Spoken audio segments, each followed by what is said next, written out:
Hey everyone, it's me, welcome back, and thank you so much for watching. Today we're going to discuss one of the strangest events in human history. Imagine this. Hundreds of people suddenly start dancing in the streets.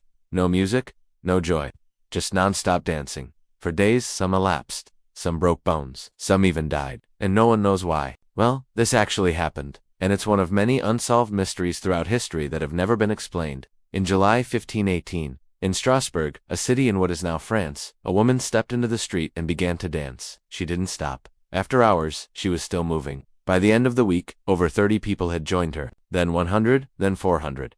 The dancing quickly became more frantic, almost manic. Many were leaping and jumping, unable to control their movements. Despite the growing crowd, the music never stopped. Even after 4 long days, the dancing continued. Some collapsed from exhaustion, heat stroke, and heart attacks. Dozens of people died right there in the streets.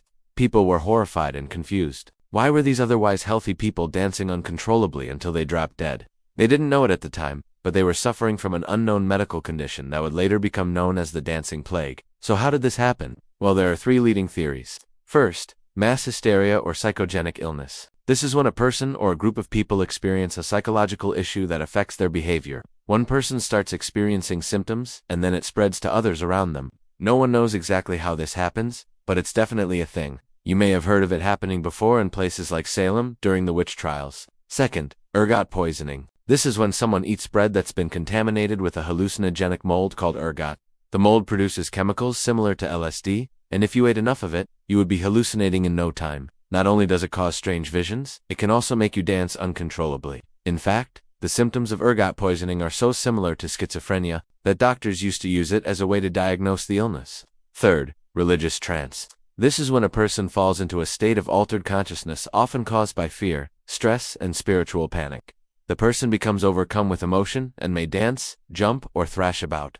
This theory suggests that the people weren't ill, but rather were reacting to the religious climate of the time. Now, each of these theories has its strengths and weaknesses, but we really can't say for sure which one, if any, is correct. As the dancing plague continued to spread, the local authorities became terrified. People were dying left and right and nobody knew why. The town's leaders thought that the only way to stop the dancing was to give the people what they wanted, more dancing. So they built a dance stage and hired musicians. They encouraged people to come and dance on the stage instead of in the streets. They even chained up benches to prevent anyone from leaving. They hoped that this would give the people a chance to rest, but it only made things worse. As the music played and the crowds grew, more and more people started to dance frantically, not knowing that they were dancing towards their deaths.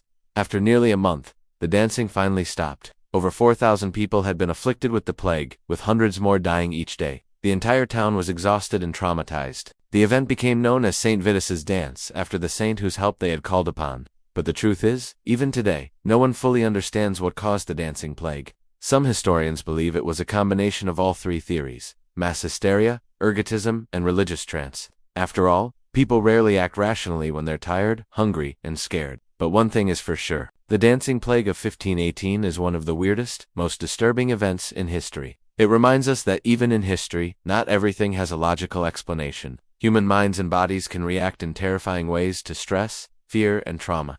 Now, I want to ask you, what do you think caused the dancing plague? Let me know in the comments below. And while you're there, don't forget to subscribe for more creepy historical mysteries.